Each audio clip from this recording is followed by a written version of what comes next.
नमस्कार, बहुत बहुत स्वागत आपका नादी टीवी पर। मैं हूं आपके साथ पारुल। आज बात करेंगे सपा का मिशन कश्मीर। उत्तर प्रदेश के बाहर समाजवादी पार्टी का कोई खास वर्चस्व नहीं है, लेकिन समाजवादी पार्टी अपनी उपस्थिति दर्ज कराने की हर संभव कोशिश करती रहती है। हरियाणा विधानसभा चुनाव में ही देख लीजिए, जहां समाजवादी पार्टी कांग्रेस से सीट मांग रही थी पर बात नहीं बनी। उल्टे कांग्रेस ने उत्तर प्रदेश में उपचुनाव में बड़ा हिस्सा मांग लिया, जिसके चलते सपा को अपने कदम पीछे खींचने पड़े। लेकिन अब जम्मू कश्मीर में 20 सीटों पर प्रत्याशियों की घोषणा कर सपा ने कश्मीर घाटी में उपस्थिति दर्ज कराने की कोशिश की है। इसका एक कारण राष्ट्रीय पार्टी का दर्जा बरकरार रखना, लेकिन दूसरा महत्वपूर्ण कारण इंडिया गठबंधन को दबाव में बनाए रखना भी है, जिसमें कांग्रेस के बाद समाजवादी पार्टी सबसे बड़ी हिस्सेदार है। सपा को जितने ज्यादा वोट मिलेंगे आने वाले चुनाव में उसकी बार्गेनिंग पावर उतनी ही बढ़ेगी और इंडिया गठबंधन में अखिलेश ताकतवर स्थिति में आ जाएंगे। अखिलेश की नजर देश के भविष्य की राजनीति पर है। ऐसे में ये जानना जरूरी है कि जम्मू कश्मीर में जिन 20 सीटों पर अखिलेश ताल ठोक रहे हैं, वहां उनके वोटर कौन होंगे। क्या अखिलेश भाजपा को नुकसान पहुंचाएंगे या फिर इंडिया ब्लॉक के वोटों में सेंध लगाएंगे। सपा के जम्मू कश्मीर से जो 20 प्रत्याशी घोषित किए गए हैं, उनमें 17 मुस्लिम हैं, इसलिए जाहिर है जो भी वोट सपा को मिलेगा वो इंडिया ब्लॉक के खाते से ही आएगा। ऐसे में कहीं हरियाणा में आम आदमी पार्टी की तरह सपा जम्मू कश्मीर में कांग्रेस का खेल तो नहीं बिगाड़ देगी। आज की चर्चा इन्हीं सवालों के इर्द गिर्द। पहले कुछ रिएक्शंस हैं, वो आपको सुनवा देती हूँ, सुनिए। जम्मू कश्मीर में समाजवादी पार्टी के द्वारा 20 विधायकी प्रत्याशियों की घोषणा करने से भारतीय जनता पार्टी या उसके सहयोगी दलों को यह लगता है कि इंडिया गठबंधन पर कोई प्रभाव पड़ने वाला है। कांग्रेस वहां पहले से मजबूत है और कांग्रेस के ऊपर कोई प्रभाव इसका नहीं पड़ने वाला है। हिंदीवादी क्षेत्र की पार्टी समाजवादी पार्टी जब जम्मू कश्मीर में अपने प्रत्याशियों को उतार रही है, वहां प्रचार प्रसार करेगी, तो उसका सबसे बड़ा प्रभाव जो पड़ेगा वो हिंदीवादी भारतीय जनता पार्टी के वोटरों पर पड़ने वाला है। समाजवादी पार्टी के इन प्रत्याशियों से कांग्रेस और उसके घटक दलों पर कोई प्रभाव नहीं पड़ने वाला है। राष्ट्रीय पार्टी के रूप में दर्जा प्राप्त करने के लिए प्रयासरत है समाजवादी पार्टी, इसमें कोई गुरेज नहीं है। देखिए, सपा का और कांग्रेस की जो दोस्ती है वो अवसरवादी दोस्ती है। ये सांप नेवले जैसी दोस्ती है, ये ज़्यादा दिन टिकने वाली नहीं है। यूपी में एक फार्मूला चला इनका थोड़ा, पर वो अन्य प्रदेशों में चलेगा ये संभव नहीं है। और वो जो संभावना थी वो दिख रही है कि हरियाणा में टूटा और जम्मू कश्मीर में टूटा। और जहाँ तक आप बात कह रहे हैं कि समाजवादी पार्टी राष्ट्रीय पार्टी बन जाएगी, ये दूर दूर तक संभावना नहीं है। जब से अखिलेश ने समाजवादी पार्टी कमान संभाली तब से समाजवादी पार्टी धरातल की ओर अग्रसर।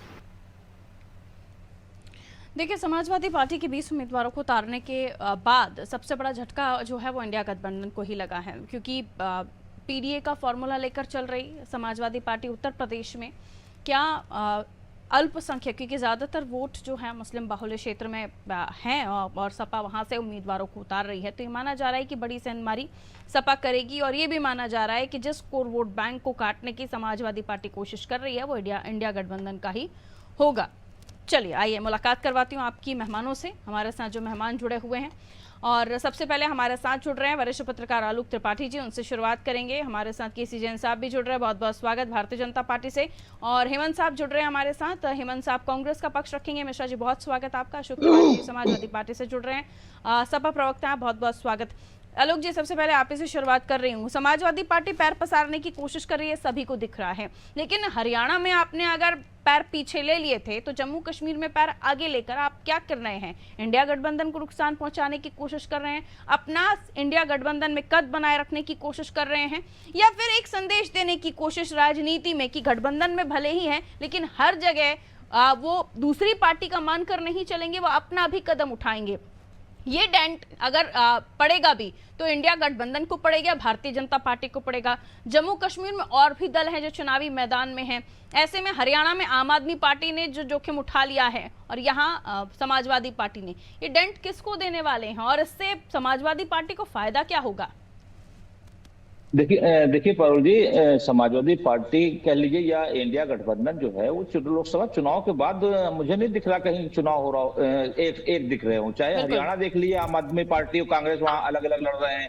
अब वही बात कश्मीर की बात आ रही है। तो देखिए, लोकसभा चुनाव में एक लक्ष्य था कि भारतीय जनता पार्टी को कैसे सत्ता में आने से रोका जाए, उसके लिए उस एक सफल नहीं हो पाए। उसके बाद अब मामला चूंकि विधान सभी की अपनी अपनी एक महत्वाकांक्षा है, पार्टी को राष्ट्रीय स्तर पर बढ़ाना है, राष्ट्रीय पार्टी बनाना है, प्लस अन्य प्रदेशों में भी हमारा वोट बैंक बढ़े, हमारे नेता कार्यकर्ता जो वर्षों से मेहनत करते हो वो भी जुड़े। तो ये वो वहां पे वो गठबंधन तो की बात ही नहीं हो रही है, क्योंकि गठबंधन की बात होती तो शायद को लेकर के बात होती, तो ऐसी स्थिति तो कहीं बनी नहीं। अब ये सवाल उठता है उतारे हैं तो उसका फायदा जाहिर सी बात है कि जब वहां कांग्रेस भी लड़ रही है मजबूती से, तो और इंडिया गठबंधन एक साथ साझे में, तो लड़ने से जैसे हरियाणा में कांग्रेस और आम आदमी पार्टी लड़ रहे हैं तो उसका कहीं ना कहीं को मिल रहा है। इसी तरह से कश्मीर की बात, अगर कांग्रेस और आपकी समाजवादी पार्टी, भले समाजवादी पार्टी वहां जीतने की स्थिति में ना हो, लेकिन कम से कम कांग्रेस को हराने की स्थिति तो रखी रही है, तो ये कहीं ना कहीं भारतीय जनता पार्टी के लिए सुखद संदेश जा रहा है और कांग्रेस के लिए चिंता का विषय जरूर है ये। अशोक तिवारी जी, जाहिर सी बात है अखिलेश यादव जी जिस स्वप्न के साथ आगे बढ़ रहे हैं, हरियाणा में भी उनकी कोशिश और अब जम्मू कश्मीर में भी कोशिश, जाहिर सी बात है पार्टी को राष्ट्रीय दर्जा है तो वो अपने अपने अलग अलग राज्यों में जहां चुनाव होंगे वहां पैर पसारेंगे। लेकिन आलोक जी ने जैसे कहा कि इंडिया गठबंधन लोकसभा के बाद कहीं दिखाई नहीं दे रहा, चाहे हरियाणा के बाद अब जम्मू कश्मीर में देख रहे हो, लेकिन आप कांग्रेस को आने वाले समय पर जम्मू कश्मीर में नुकसान पहुंचा सकते हैं, या आलोक जी का विश्लेषण है? देखिए, ये विश्लेषण हो सकता है उनका हो, लेकिन हम किसी को नुकसान पहुंचाने के लिए कोई काम कर रहे हैं ऐसा नहीं। हम हर पार्टी का अपना अधिकार होता है कि वो चुनाव लड़े और चुनाव लड़कर अपनी पार्टी का विस्तार दे। अपनी पार्टी को विस्तार देने के लिए हमारे राष्ट्रीय अध्यक्ष जी ने जैसा कहा है कि ये पहली बार चुनाव होने जा रहा है धारा 370 हटने के बाद, और ये इस चुनाव में हमारी पार्टी उतर रही है। और इसलिए उतर रही है क्योंकि हमें भी राष्ट्रीय स्तर पर अपना प्रदर्शन करना है और अच्छा प्रदर्शन करना है। जहां पर भी हमें संभावनाएं दिखाई देंगी अच्छा वोट प्रतिशत प्राप्त करने का, वहां हम चुनाव लड़ेंगे। और इसी दृष्टिकोण से हम चुनाव लड़ रहे हैं जम्मू कश्मीर में कि हमें वहां मत का प्रतिशत मिलेगा और हम सीटें जीतेंगे भी, और जहां नहीं जीत पाएंगे वहां हमारा वोट का प्रतिशत बढ़ेगा। जी, आपने कहा कि आप किसी को नुकसान नहीं पहुंचाने जा रहे, तो फिर हरियाणा में भी लड़ लेते, वहां पर भी आप कोई नुकसान नहीं पहुंचा रहे होते। फिर आपने कहा कि आप अपनी पार्टी को बढ़ाना चाह रहे हैं और हर पार्टी को अधिकार है, तो फिर हरियाणा में भी आपको अधिकार होना चाहिए, वहां पर आपने अधिकार छीनने क्यों दिया? देखिए, जहां जैसी परिस्थितियां होती हैं वहां उस तरह से निर्णय लेते हैं हमारे राष्ट्रीय अध्यक्ष जी। उन्होंने जो निर्णय लिया वो अच्छा निर्णय लिया, और जहां पर जो निर्णय लेते हैं वो सोच समझ के निर्णय लिया जाता है हमारी पार्टी में, और इसी तरह से निर्णय होते हैं जो कि संभावनाओं के आधार पर भी होते हैं, और जो उचित होता है वो निर्णय लेते हैं। जी, इंडिया गठबंधन में राज्यों के हिसाब से दल बंधे हुए हैं। हरियाणा में आम आदमी पार्टी ने अलग उम्मीदवार उतार दिए, यहाँ समाजवादी पार्टी ने जम्मू कश्मीर में अलग उम्मीदवार बना दिए, तो ये राज्यों के हिसाब से इंडिया गठबंधन के रूल्स रेगुलेशंस बदल रहे हैं, ऐसा माना जाए? इंडिया गठबंधन बेसिक तरीके से देखा जाएगा, जो आज मैं स्पष्ट कर रहा हूं चैनल पर, जिससे कि आपको भी समझ आ जाए और देश की जनता को भी समझ आ जाए। बेसिक तरीके से ये जो गठबंधन है वो राष्ट्रीय स्तर पर है और केंद्रीय स्तर पर है। प्रदेशों के स्तर पर यह गठबंधन उतना उस तरह से नहीं है जिस तरह से राष्ट्रीय स्तर पर है। यहाँ पर अपनी अपनी पार्टियां जहां पर संभावनाएं उनकी जैसी होती हैं, उस तरह से निर्णय लेने की स्वतंत्र होती हैं, और वो स्वतंत्र हैं। जहां पर ऐसा लगता है कि हमें साथ में रहना है वहां साथ में रहते भी हैं, जहां पर अलग लड़ना होता है वहां पर अलग भी लड़ सकते हैं, कोई ऐसा बंधन नहीं कि अलग लड़ नहीं सकते हैं। और फिर अंततः केंद्र स्तर पर, भारत के स्तर पर, राष्ट्रीय स्तर पर हम सब मिलकर के एकजुट हैं, एक हैं, और प्रदेश स्तर पर भी एक हैं। लेकिन कहीं चीजें जो है हम आपके साथ है, वरना हम आपके विपक्ष में हैं। कुल मिलाकर ये आप कहें तो मेरे दर्शकों को ज्यादा सुविधा भी कह सकती हैं, संभावनाओं का खेल है ये, संभावनाओं का खेल है। संभावनाएं आपके लिए हरियाणा में नहीं बन रही थी, वीकनेस थी आपकी? नहीं, संभावनाएं बन रही थी। वहां हमने समझा कि कांग्रेस के साथ हमें जाना चाहिए, हम गए। जहां पर जैसा जैसा जैसा माहौल होता है, जहां जैसी जरूरत होती है वैसा करते हैं। वहां आपको लग रहा था, पहले आपने कहा कि हम जा रहे हैं, ऐलान हो गया कि हरियाणा में समाजवादी पार्टी लड़ रही है, फिर उसके बाद पता चला कि समाजवादी पार्टी नहीं लड़ रही है। तो समाजवादी पार्टी को जो उचित लगता है, राष्ट्रीय स्तर पर भारतीय जनता पार्टी जैसी पार्टी को चारों खाने चित्त करने के लिए जो हमें उचित लगता है वो हम करते हैं। जी ठीक है, लौट रही हूँ। हेमंत जी हमारे साथ जुड़े हुए हैं। हेमंत जी, आलोक जी ने भी एक विश्लेषण किया और जाहिर सी बात है, जम्मू कश्मीर की जब हम बात करते हैं तो वहां पर मुस्लिम बाहुल्य क्षेत्र कई सारे हैं जहां पर सपा को लगता है कि उनका वोट बैंक अच्छा खासा वहां पर हो सकता है और इसलिए वो अपनी मौजूदगी वहां दर्ज भी करा रहे हैं। हरियाणा में उन्होंने बैक ले लिया, यहाँ आप खुद ही गठबंधन में दूसरी पार्टी के साथ थे, इसलिए आप सपा को भी रोक नहीं पाए और अब समाजवादी पार्टी कहीं आप ही का नुकसान न कर दे। देखिए, लोकतंत्र में हर व्यक्ति को चुनाव लड़ने का अधिकार है। हर राजनीतिक पार्टी अपने अपने फायदे और नुकसान को देखते हुए निर्णय लेती है कि हमें कहाँ चुनाव लड़ना चाहिए, कहाँ चुनाव नहीं लड़ना चाहिए। जो राष्ट्रीय स्तर पे गठबंधन की बात है, वहां पर हम सभी इंडिया ब्लॉक के जितने भी दल हैं वो सभी एक साथ हैं, एकजुट हैं और राष्ट्रीय मुद्दों पर एक साथ विचारधारा के लोग हैं, एक साथ विचारधारा रखते हैं। रही बात जम्मू कश्मीर और हरियाणा के परिप्रेक्ष्य में, तो समाजवादी पार्टी ने हरियाणा के अंदर चुनाव में पार्टिसिपेट ना करके एक बड़ा संदेश ये देने की कोशिश की है कि भारतीय जनता पार्टी को हम हर तरीके से डिफीट देने में सक्षम है और हर तरीके से जो भी किया जा सकता है वो हम लोग करेंगे। ये भी एक इंडिया गठबंधन का ही एक हिस्सा और एक इंडिया गठबंधन की रणनीति का ही हिस्सा है। अब रही बात जम्मू कश्मीर के अंदर, तो जम्मू कश्मीर में मुझे लगता है कि कांग्रेस पार्टी और नेशनल कॉन्फ्रेंस ये एक मजबूत गठबंधन है और इस मजबूत गठबंधन के लिए जम्मू कश्मीर की जनता संभावनाओं के आधार पर सत्ता सौंपने के लिए तैयार है। अगर कहीं पर समाजवादी पार्टी चुनाव लड़ रही है और अपने परफॉर्मेंस को बढ़ाने के लिए लड़ रही है तो कोई आपत्ति की बात नहीं है। बाकी हम लोग सारे मुद्दों के आधार पर एकजुट हैं। मुद्दों पर आप एक होते हैं। आपने कहा कांग्रेस और नेशनल कॉन्फ्रेंस के साथ आपका जो गठजोड़ हो गया जम्मू कश्मीर में, सपा को भी वहां शामिल कर लेते हैं तो नुकसान और फायदे वाली बात नहीं करनी पड़ती आपको। अब ये तो राष्ट्रीय स्तर पे राष्ट्रीय नेतृत्व का मामला है, इस पे मैं कोई टिप्पणी इसलिए नहीं करूंगा कि मैं उसके लिए अधिकृत नहीं। ये बहुत अच्छी बात हो जाती है, आप लोग जहां आप फंसते हैं वहां कहते हैं हमें टिप्पणी नहीं करनी चाहिए। खैर, सवाल आपने फायदे नुकसान का किया, जो आपने टिप्पणी की, तो ये मान लें कि राजनीति में ये गठबंधन फायदे नुकसान देख रहा है राज्यों में, क्योंकि मुद्दे अगर हैं तो राज्य में मुद्दे वही हैं जो नेशनल में है। अगर 370 की बात है तो वो नेशनल में भी है, ट्रिपल तलाक की बात है तो नेशनल में भी है, तो ये मुद्दे राज्य में भी तो है, नेशनल में भी है। तो ये आपके लिए फिर नुकसान और फायदे, यानी आप राजनीति जो इंडिया गठबंधन के दल हैं वो राज्य में नुकसान और फायदा देखकर कर रहे हैं। देखिए, सीधे तौर पे मैंने आपसे कहा कि जम्मू कश्मीर की जनता मुद्दों के आधार पर चुनाव लड़ रही है, मुद्दों के आधार पर चुनाव में वोट डालने जा रही है और मुद्दों के आधार पर जो भी दल अच्छा परफॉर्मेंस देने का वायदा कर रहा है उसके साथ है। मुझे लगता है कि जो अभी तक की स्थितियां हैं उसके मुताबिक कांग्रेस और नेशनल कॉन्फ्रेंस मिलकर के चुनाव लड़ रहे हैं।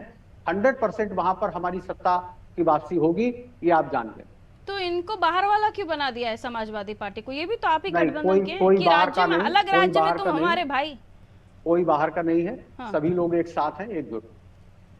चलिए, जनता समझे खैर कि कहाँ आप साथ हैं, कहाँ हम अलग अलग हैं। केसी जैन साहब के पास आ जाती हूँ।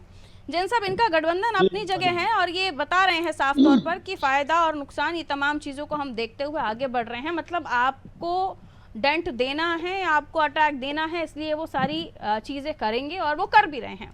फिर चाहे वो नेशनल केंद्र के चुनाव हो तो दिल्ली के चुनाव हो तो उनको साथ में आना है तो वो साथ में भी आए, और राज्यों में आपकी सत्ता उखाड़नी हो तो वो अलग अलग आना हो तो अलग अलग भी आए। हालांकि वो कितना नुकसान एक दूसरे को पहुंचाएंगे या नहीं तो आने वाले समय के साथ पता चलेगा, लेकिन उनको लगता है कि जिस गठबंधन में कांग्रेस अभी आ रही है वो आपको जम्मू कश्मीर में नुकसान पहुंचाएगी। और फिर अखिलेश जी अगर नेशनल पार्टी बनने का ख्वाब देख रहे हैं और बन जाते तो फिर तो वो सीधा ही अटैक करेंगे आपके ऊपर। देखिए पारुल जी, अभी आलोक जी ने जो बात कही, आदरणीय आलोक जी ने, कि कहीं ना कहीं नफा नुकसान देखते हुए सारे दल अपने अपने प्रत्याशी उतारते हैं और गठबंधन भी इसी आधार पे करते हैं कि हमारा कितना फायदा है कितना नुकसान है। लेकिन जो अभी बात हमारे कांग्रेस के भाई कह रहे थे कि कोई दिक्कत नहीं है समाजवादी पार्टी के लड़ने से, और वहां पे हम नेशनल कॉन्फ्रेंस के साथ में फारूक अब्दुल्ला के साथ में गठबंधन में भी हैं, तो क्या समाजवादी पार्टी ये कहेगी कि भाई कांग्रेस को वोट दे दो या नेशनल कॉन्फ्रेंस को वोट दे दो, या वहां पर कांग्रेस ये कहेगी कि नहीं भाई समाजवादी पार्टी का प्रत्याशी बहुत अच्छा है, बहुत अच्छी पार्टी है, उसको वोट कर दो? भाई वहां तो विरोध में एक दूसरे के खड़े हैं ना, आमने सामने खड़े हैं। फिर गठबंधन को फायदा होगा, इंडी गठबंधन को होगा, ये किस तरीके से तय कर रहे हैं कि यहाँ पे वहां पे एक दूसरे के सामने खड़े होकर के एक दूसरे की बुराई करेंगे और अपने लिए वोट मांगेंगे, ना कि दूसरी पार्टी के लिए। फिर ये भी कह रहे हैं कि नहीं इंडी गठबंधन इससे मजबूत हो रहा है। ये विरोधाभासी बात तो हमारी बिल्कुल समझ से परे, और हमें लगता है किसी के भी समझ में नहीं आ सकती इस तरीके की बात। दूसरी बात यह है कि समाजवादी पार्टी के मुखिया श्री अखिलेश यादव जी ने जो जम्मू कश्मीर के जो वहां पे धार्मिक समीकरण है उसको देखते हुए जो अपने 20 प्रत्याशी वहां पर उतारे हैं, तो क्या नेशनल कॉन्फ्रेंस अब्दुल जो वहां पर उनकी पार्टी है, क्या वो किसी और के लिए उतर रही है? क्या वो भी तो खास करके मुस्लिमों के वोट के आधार पर उतर रही है नेशनल कॉन्फ्रेंस वहां पर? तो ऐसे में दोनों ही पार्टियां कहीं ना कहीं मुस्लिम वोटों को ध्यान में रख करके जहां पर भी मुस्लिम बाहुल्य क्षेत्र है वहां अपने प्रत्याशी उतार रहे हैं और एक दूसरे की बुराई बताएंगे। तो नेशनल कॉन्फ्रेंस के साथ तो स्पष्ट कांग्रेस का गठबंधन है, स्पष्ट कर दिया कांग्रेस ने। फिर समाजवादी पार्टी वहां किस आधार पर टिकेगी? वोट कटवा के बजाय समाजवादी पार्टी वहां पर क्या साबित होगी? केवल और केवल कांग्रेस को डेट लगाने के बजाय वहां पे समाजवादी पार्टी और कुछ नहीं कर रही। दूसरी चीज आपने जो बात कही कि हरियाणा में क्या हो रहा है, हरियाणा में जिस प्रकार से आम आदमी पार्टी केजरीवाल जी वहां पर चुनाव लड़ने के स्वतंत्र रूप से उतर रहे हैं, तो एक तरीके से देखिए इंडी गठबंधन पूर्ण रूप से तार आज की डेट पे हो चुका है। कहीं पे कोई गठबंधन नहीं है, लेकिन हाँ केंद्र में विपक्ष एक साथ हो रहा है, ये बात तो कह सकते हैं कि कोई बिल हो उसका विरोध करने के लिए, किसी बात का विरोध करने के लिए केंद्र की सरकार के सामने, वहां पर जो एनडीए की सरकार है उसके सामने वो गठबंधन में दिखाई दे सकते हैं, एक साथ दिखाई दे सकते हैं। लेकिन कहिए इंडी गठबंधन कहीं पे है, ये बिल्कुल नहीं है। एक तरीके से विपक्ष वहां पे एक साथ दिखाई दे सकता है, गठबंधन कोई बचा ही नहीं। अगर गठबंधन होता तो आप हरियाणा में पंजाब आम आदमी पार्टी क्यों अलग चुनाव लड़ रही होती? सर मैंने सवाल आपसे ये भी पूछा था जा रहे हैं कि पीडीए का फॉर्मूला लेकर उत्तर प्रदेश में जब अखिलेश जी चले तो उन्हें बहुत मुनाफा हुआ, और उसी फॉर्मूले को यहाँ पर भी प्रमोट कर रहे हैं। कई सारे ऐसे क्षेत्र जहाँ हिंदू क्षेत्र हैं, हिंदू आबादी है, कई सारे ऐसे क्षेत्र जहाँ मुस्लिम आबादी है। ये एक तरफ से आपको डेंट देने के लिए समाजवादी अगर कांग्रेस पार्टी और वो सारी पार्टी है जिनका कोर वोटर मुस्लिम है, अखिलेश यादव भी अल्पसंख्यकों की बात करते हैं, लेकिन पीडीए जो सक्सेस हुआ ये भी वहां लेकर आ रहे हैं। तो आपको पार्टियां सिर्फ मुस्लिम वोटर्स पर ही डेंट नहीं देंगी, दूसरे कास्ट वोटर्स पर भी डेंट देंगी। पारुल जी, जो पीडीए है, अभी आप देखिए कि समाजवादी पार्टी का विपक्ष का नेता कौन है, किसको बनाया? एक ब्राह्मण को चेहरे को बनाया। जब राज्यसभा में जो इनके पास सीटें एक दो आती हैं उसमें किसको नॉमिनेट करते हैं? वहां पे सवर्णों को नॉमिनेट करते हैं। और बात करते हैं पीडीए की, पीडीए को लेकर के इनके ही घटक दल किस प्रकार से नाराज है। आप देखिए कि जयंत चौधरी जी आज भारतीय जनता पार्टी के साथ में इसी पीडीए फार्मूले से नाराज होकर के कि आप पीडीए की बात करते हैं केवल, लेकिन जमीन पे नहीं दिखाई देता है पीडीए। एक चीज और पारुल जी बस एक शॉर्ट में सर, एक तो बिल्कुल शॉर्ट, एक तो पीडीए का जो फार्मूला है वो बात जरूर करते दिखाई नहीं देता। दूसरी बात आप ये देखिए कि उत्तर प्रदेश में समाजवादी पार्टी जिस प्रकार से बढ़ी, वो कांग्रेस बिल्कुल नहीं चाहती है कि कहीं पर भी समाजवादी आलोक जी वापस आ रही हो, आप रुकिएगा। आलोक जी, में नहीं ले रहे। एक तो मुस्लिम वोट का डिवीजन होगा वहां पर, ये तो तय है। जम्मू कश्मीर में समाजवादी पार्टी भी अगर उतरती है तो कितना उनको फायदा होगा ये नहीं पता, लेकिन दूसरों को नुकसान पहुंचाने का काम करेंगे। और ये भी कि जिस तरह से हरियाणा से पीछे हुए हैं, ये माना जाए कि लोकसभा चुनाव में आने वाली लड़ाई इनके साथ होगी, यानी यूपी में ये साथ ही आने वाले। जी आलोक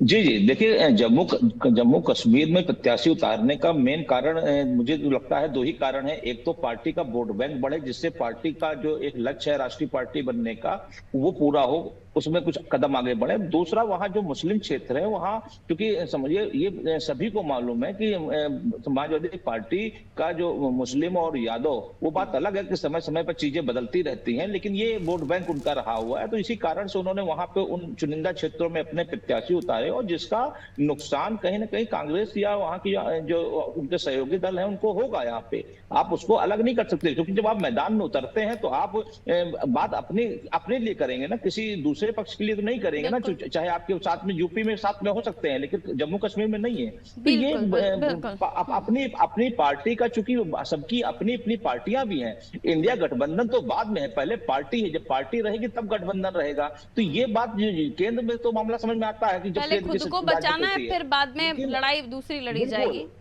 छोटी लड़ाई हम लड़ लें, फिर उसके बाद दूसरी लड़ाई लड़ेंगे। सेमीफाइनल, छोटा एग्जाम, फिर छोटे एग्जाम के बाद हम गए तो दूसरा मेन एग्जाम। तिवारी जी सही कह रहे हैं सर कि हम बचेंगे तब तो लड़ेंगे। जी देखिए, सच्चाई ये है, ये राजनीति ही संभावनाओं का खेल होती है, और उस संभावनाओं के खेल में हम जम्मू कश्मीर में अच्छा चुनाव लड़ने जा रहे हैं। अब मैं बोल रहा हूँ, अच्छा चुनाव लड़ने जा रहे हैं, यानी कि फाइट में आने जा रहे हैं। हमारा जो ये पीडीए का फार्मूला है, ये एक फार्मूला ही है, और जो है साथ साथ हम सर्वजन समाज को भी लेकर कांग्रेस का वोटर खड़ा होगा तो फिर क्या कीजिएगा, क्या स्थिति बनेगी? कांग्रेस अपना चुनाव लड़ रही है, अपना लड़ रहे हैं, लेकिन अलग अलग वहाँ तो आपको बताना ही पड़ेगा कि कांग्रेस ने क्या किया क्या नहीं किया। कांग्रेस को वोट दो ये करने तो आप जान ही रहे हैं ना। बताने की, अरे जो जनरल वोटर होता है उसकी अपनी पसंद होती है। कभी कभी जनरल वोटर नेशनल कॉन्फ्रेंस से, तो आप ऑप्शन बनने जा रहे हैं, मतलब नेशनल कॉन्फ्रेंस को पसंद नहीं करता, कभी कभी कांग्रेस की बात नहीं करते हैं, और कभी कभी पसंद करता है। जो पसंद करेगा वो उनको वोट देगा, जो उनको पसंद नहीं करेगा वो विकल्प के रूप में, हमेशा से होती रही है कि एक वो वोटर के सामने कांग्रेस और समाजवादी पार्टी को वोट देगा। क्या होगा? अब भारतीय जनता पार्टी का वहां पर सहारा गया, भारतीय जनता पार्टी को पूछने वाला कोई नहीं रहेगा। ठीक है अब सर, समाजवादी पार्टी उभर के आ रही है। हेमंत जी, एक क्लैरिटी इंडिया गठबंधन को लेकर चलनी पड़ेगी। समाजवादी पार्टी को वोट देगा। क्या आप दूसरी पार्टी को लेकर आप क्या बोलेंगे वोटर्स के बीच में? हेमंत जी, रुकना होगा अशोक जी। हाँ अशोक जी, रुकना होगा जी। हेमंत जी, कांग्रेस पार्टी 7 गारंटी के आधार पर अपना चुनाव जम्मू कश्मीर में लड़ने जा रही है। सबसे पहले महिला सम्मान, नंबर 2 अच्छी सेहत, ओबीसी का हक, कश्मीरी पंडितों का हक, स्टेट हुड को बरकरार करना, हमारी नौकरी हमारा हक, और हमारा अनाज हमारा हक। हम इन 7 गारंटी पे चुनाव लड़ने जा रहे हैं। वहां की जनता का मैंडेट हमें प्राप्त होगा। नेशनल कॉन्फ्रेंस के साथ में हम मिलकर के सरकार बनाएंगे। बाकी जो भी है वो जनता जागरूक वोटर ने आपसे पूछ लिया कि वहां यूपी में आपने कहा कि हम दोनों को वोट दो, यहाँ कह रहे हैं हमको वोट दो, वहां मत वोट दो। तो ये आप एक वोटर के साथ प्ले नहीं कर रहे? देखिए, मैं पहले भी कह चुका कि लोकतंत्र में सभी को अपनी बात रखने का अधिकार है, सभी को चुनाव लड़ने का भी अधिकार है, किसी पर कोई पाबंदी नहीं है। हमारा गठबंधन राष्ट्रीय स्तर पर मजबूत नहीं, राज्यों में वही दल आपके लिए बुरा हो जाता है कि वो अच्छी चॉइस नहीं है, और यही केंद्र में आपके लिए बड़ा अच्छा हो जाता है। तो ये वोटर को कैसे समझाएंगे? अगर समाजवादी पार्टी अपना राष्ट्रीय दर्जा बरकरार रखने के लिए, बढ़ाने के लिए अगर कहीं पर कोई प्रयोग करना चाहती है तो उसको रोका तो नहीं जा सकता। अरे प्रभु, रोकने की बात तो मैं कर ही नहीं रही हूँ ना। मैं कह रही हूँ आप वोटर को समझाएंगे कैसे? कहेंगे ना कि इसको वोट नहीं देना, हमको वोट देना। मैंने आपके सामने, कार्यकर्ता कैसे जाएगा बीच में वोटर के? क्या मुंह दिखाने जाएगा? मैंने अपना मैनिफेस्टो रख दिया, मैंने 7 गारंटी आपको बताई है। कांग्रेस पार्टी उन्हीं गारंटी पे चुनाव लड़ने जा रही है। अच्छा, एक वोटर आपसे कहे कि मैं सपा को वोट देना चाहता हूँ, फिर क्या करेंगे? नहीं, एक वोटर आपको कहे कि मैं सपा को वोट देना चाहता हूँ, फिर आप क्या करेंगे? ये तो जनता को तय करना है, कोई किसी के कहने से नहीं है, ये जनता को तय करना है। पॉलिटिकल पार्टीज और उनके कार्यकर्ताओं का काम क्या होता है? आपके अच्छे बारे में बताना और दूसरों को क्यों नहीं वोट करना चाहिए ये बताना। तो ये तो आप अलग ही तरह की राजनीति बता रहे हैं मुझे। मैंने आपको बता दिया कि हम लोग अपनी पूरी तत्परता के साथ अपनी गारंटियों पे चुनाव लड़ने के लिए राजनीति में इतनी, और उन्हीं पे हम लोग चुनाव लड़ेंगे और अपनी बात जनता के समक्ष रखेंगे, और जनता हमारी बात को मानेगी, हमें वोट करेगी, सत्ता दी। बिल्कुल। इतने अच्छी पॉलिटिक्स हो गई है हमारे देश की कि पॉलिटिकल पार्टीज ये कहेंगी अच्छा तुम सपा के वोटर, ठीक है चले जाओ सपा को ही दे दो। ये पहली बार मैं समझने की कोशिश कर रही हूँ और उसका जवाब ही नहीं मिल पा रहा है। केसी जैन साहब, एक शॉर्ट कमेंट कि अब जब ये तमाम जी ने अभी बहुत अच्छी बात कह दी है, जहां भी जिस तरीके से है आप उनकी बात को समझने की कोशिश कीजिए। नहीं, मैं तो समझ रही हूँ, आप वोटर को कैसे समझाएंगे कि हम उधर भाई भाई समझदार है, इधर हम वोटर तलवारें समझदार है तान कि के खड़े हुए एक दूसरे के सामने, ये वोटर को कैसे समझाएंगे? मैं तो समझ रही हूँ। पता है, किसी वोटर जैसा को एक पता है शॉर्ट कि कमेंट, उसको लाभ कहाँ मिलता है, मैदान वो में देखेगा उसके लिए। कई सारे योद्धा हैं और इन योद्धाओं के सामने आपके भी योद्धा हैं और इन सबसे लड़ना होगा। एक नहीं है, तलवार कहीं वहां से भी पड़ेगी तो भाला कहीं यहां से भी पड़ेगा तो वहां से भी पड़ेगा, क्योंकि आपके सामने कई सारे कंपटीशन खड़े हुए हैं। अनम्यूट कीजिए सर, जल्दी से, समय कम है। हाँ जी, जल्दी जल्दी। जी पारुल जी, देखिए बिल्कुल स्पष्ट बात है, चाहे नेशनल कॉन्फ्रेंस हो, चाहे कांग्रेस हो, चाहे समाजवादी पार्टी, सबका एक ही उद्देश्य है कि मुस्लिम वोटर को लुभाना। लेकिन ये कोई नहीं बता रहा है कि धारा 370 वापस लाएंगे कि धारा 370 जो हट गई है खत्म कर दी आपने, धारा 370 खत्म कर दी। धारा जैन साहब मैं पूछना चाह रहा हूँ कि धारा 370 को खत्म कर दिया था, दूसरी बात जिससे पूरे राष्ट्र को आपने झूठ फैला के बताया कि चलिए, समय मेरे पास कम है। और समाजवादी पार्टी के लोग संविधान पढ़ लीजिए, किताब खोल करके जैन साहब आपस की है, पढ़ लीजिए। भारतीय जनता पार्टी स्वतंत्र है, ये आपको आपस में जानकारी बहुत होना बहुत चाहिए। शुक्रिया। ये झूठ का 370 पर मेरी ये प्रचार चर्चा नहीं थी, यूपी का हम डिबेट कर रहे थे, जिसमें समाजवादी पार्टी आने वाले समय में अपनी क्या पोजीशन चाहती है इंडिया गठबंधन में और अलग अलग स्टेट्स में, क्योंकि हरियाणा से तो एक बार बैकफुट पर आ गए, वापस आ गए। कहा ठीक है, हरियाणा में कांग्रेस ने कहा कि हम अकेले लड़ेंगे, आम आदमी पार्टी ने भी कहा हम अकेले लड़ेंगे।